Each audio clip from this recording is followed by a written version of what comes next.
வணக்கங்க. பையனுக்கு 10வது பிறந்த நாளுங்க. மற்றவங்கள மாதிரி விளக்கு அணைச்சி கேக்கு வெட்டி கொண்டாட மாட்டோம். விளக்கு பற்ற வச்சு சாமி கும்பிட்டு எங்களால் முடிஞ்ச அளவுக்கு இல்லாதவங்களுக்கு உதவி பண்ணுவோம். தலைவர்கள்லாம் பார்த்தீங்கன்னா எங்கள் வீட்டில் இருக்கிறாங்க. அவங்க எல்லாத்துக்குமே பூஜை பண்ணி சாமி கும்பிட்டுங்க. பார்த்தீங்கன்னா புரட்சி கலைஞர், புரட்சி தலைவர், எங்கள் அப்பா, ஆயா எல்லாத்திட்டையும் வாங்கிட்டு ஆசீர்வாதம். எங்ககிட்டையும் காலில் விழுந்து பையன் ஆசீர்வாதம் வாங்கினா. நாங்கள் இனிப்பு ஊட்டிட்டுங்க. பள்ளிக்கூடம் அனுப்பிட்டோம், யூனிஃபார்மோடு அனுப்பிட்டோம். புது துணி எடுக்கலை, ஏன்னா எடுத்து 10ஆம் போயிருந்து எடுக்கவே இல்லை. தம்பி அண்ணனுக்கு இனிப்பு விட்டான், அண்ணன் தம்பிக்கு இனிப்பு விட்டுட்டாங்க.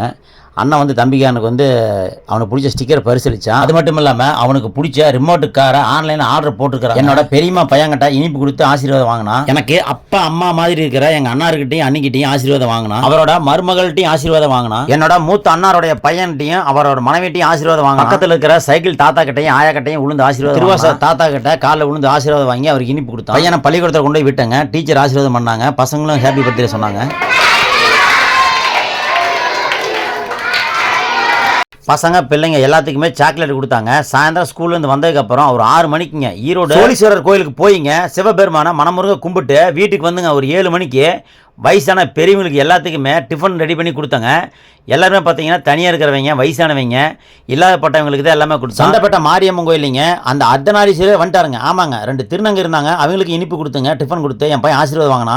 எனக்கு அந்த அர்த்தநாரீஸ்வரரை நேர்லேயே பார்த்த மாதிரி ரொம்ப சந்தோஷமாயிருச்சுங்க. கோயிலில் இருந்த அந்த அம்மாவுக்கு டிஃபன் கொடுத்துங்க, காலில் விழுந்து ஆசீர்வாதம் வாங்கினா. அந்த அம்மா சிறப்பாக பூஜை பண்ணிங்க. என் பையனுக்கு நெத்தியில் திணீர் விட்டு வாழ்த்துனாங்க. இந்த அம்மாவுக்கும் அப்பாவுக்கும் என் பையன் டிஃபன் கொடுத்துங்க, கால் விழுந்து ஆசீர்வாதம் வாங்கினா. அந்த அம்மாவுக்கு உடம்பு சரியில்லைன்னு சொல்லி சொன்னாங்க. எனக்கு மனசு கேட்கலிங்க. கிளம்பி போயிட்டு மாதிரி திரும்பி வந்துங்க. கையில் இருந்ததே ஒரு 300 தான், அதை கொடுத்துட்டு வந்தேங்க. என் பசங்களுக்கு குடலத்தை விழுந்தாக்க அந்த சாமி மாதிரி குடலத்தை நீவி கொடுப்பாங்க. இந்த ஆயாவுக்கு கொடுத்தோம். அது மட்டும் இல்லாமல் தனியாக இருக்கிறவங்க, வயசானவங்க, பெரியவங்க, இல்லாதப்பட்டவங்க எல்லாத்துக்குமேங்க டிஃபன் கொடுத்துங்க, கால் விழுந்து ஆசீர்வாதம் வாங்கினோம். ஒவ்வொருத்தர் முகத்துலையும் பார்த்தீங்கன்னா அவ்வளோ சந்தோஷம். இது எங்கள் அத்தைங்க, அவங்க கிட்ட கொடுத்து ஆசீர்வாதம் வாங்கினோம். பணம் கொடுத்தாங்க, வாங்கலை, இவங்க கோவிச்சுக்கிட்டாங்க. எத்தனை கோடி கொடுத்தாலும் இந்த வாழ்த்தையும் சந்தோஷத்தையும் நம்ம திருப்பி காசு கொடுத்தாலும் வாங்க முடியாது. அதனால் இருக்கிற காலம் மட்டும் இல்லாதவங்களுக்கு உதவி பண்ணுங்க. கலரான கேக்குகளை குழந்தைகளுக்கு தயவு செஞ்சு வாங்கி கொடுக்காதீங்க. அத்தனை கெமிக்கல் கலந்த விஷம், அதனால் புத்துநோய் தான் வரும். நன்றிங்க.